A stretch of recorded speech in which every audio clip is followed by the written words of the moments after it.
प्यारे मोमिनीन, आप सबको सुबह का सलाम। आज की अंजील मुक़द्दस बामुताबिक मुक़द्दस मत्ती 22 बाब 34 से 40वीं आयत तक। जब फरीसियों ने सुना कि उसने सदूकियों का मुंह बंद कर दिया तो वो जमा हो गए, और उनमें से एक आलमे फ़िक़ा ने आज़माने के लिए उससे पूछा कि ऐ उस्ताद, शरीयत में बड़ा हुक्म कौन सा है? उसने उससे कहा कि तू खुदावंद अपने खुदा को अपने सारे दिल, अपनी सारी जान और अपनी सारी अक्ल से प्यार कर। बड़ा और पहला हुक्म यही है, और दूसरा जो इसकी मानद है वो ये है कि तू अपने हमसाये को अपनी मानद प्यार कर। इन्हीं दो हुक्मों पर तमाम तौरात और सहाइफ़े अंबिया का मदार है। अंजील मुक़द्दस के पढ़े और सुने जाने पर खुदावंद की ख़ास बरकत हो। खुदावंद का शुक्र हो। प्यारे मोमिनीन, पाक कलीसिया साल के दौरान 23वां इतवार मनाती है। पहली तिलावत खरूज की किताब और दूसरी तिलावत मुक़द्दस पौलुस रसूल के ख़त तसलोनिकियों से ली गई है। और आज की अंजील मुक़द्दस मत्ती उसके 22 बाब और 34 से 40 आयत से ली गई है। फरीसी और सदूकी अक्सर यसू से सवाल जवाब करते रहते थे। ये वो यसू को आज़माने की गर्ज से करते थे। आज की तिलावत में हम सुनते हैं कि एक आलमे फ़िक़ा जो शरीयत का माहिर था, वो यसू से पूछता है कि सबसे बड़ा हुक्म कौन सा है? दुनिया में सबसे बड़ा तो वही है जिसने ज़मीन और आसमान को बनाया है। इसलिए सबसे बड़ा हुक्म भी उसी के बारे में है कि तू खुदावंद अपने खुदा को अपने सारे दिल, अपनी सारी जान और अपनी सारी अक्ल से प्यार कर। ये अल्फाज गौर तलब हैं, और इनसे क्या मुराद है? जब इंसान ये दावा करता है कि वो खुदा से मोहब्बत करता है, तो इसमें बेवफाई, गैर संजीदगी, रयाकारी और मिलावट की गुंजाइश नहीं। कोई शख्स खुदा से मोहब्बत करे और दिल से ना करे तो ये बात मायूब लगती है। कोई शख्स खुदा से मोहब्बत करे और उसके अहकाम को ना माने तो ये भी बुरा है।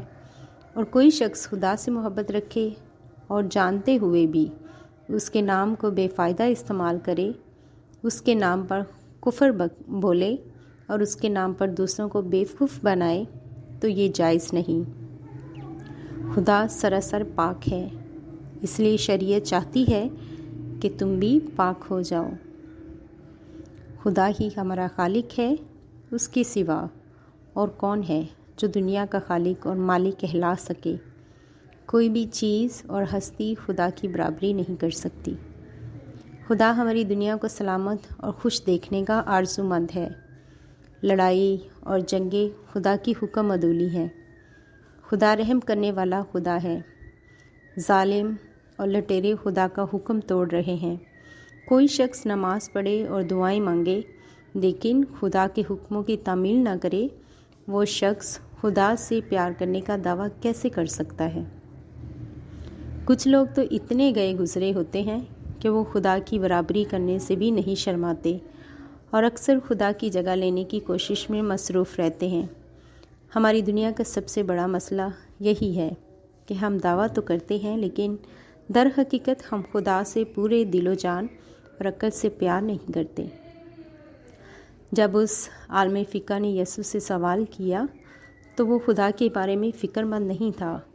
वो तो सिर्फ खुदावंद यसू मसीह के आगे जाल बिछा रहा था ताकि किसी न किसी तरह उसे गिरफ़्तार करे। वो खुद सब कुछ जानता था। यसू ने उसे बहुत उम्दा जवाब दिया, बल्कि यसू ने उसे खासा बड़ा झटका दिया जब यसू ने ये कहा कि दूसरा हुक्म जो उसकी मानद है, यानी उसके बराबर है, वो ये है कि तू अपने हमसाये को अपनी मानद प्यार कर। खुदा और हमसाये में बहुत फ़र्क है। वो आसमानों में रहता है, इंसान ज़मीन पर रहता है। ये हुक्म ज़मीन और आसमान को मिला देता है। खुदा से प्यार और हमसाये से नफ़रत साथ साथ नहीं चल सकते। अगर इंसान खुदा की बंदगी और हमसाये से शफ़क़त को ज़िंदगी का असूल बना ले तो वो खुदा का पसंदीदा है।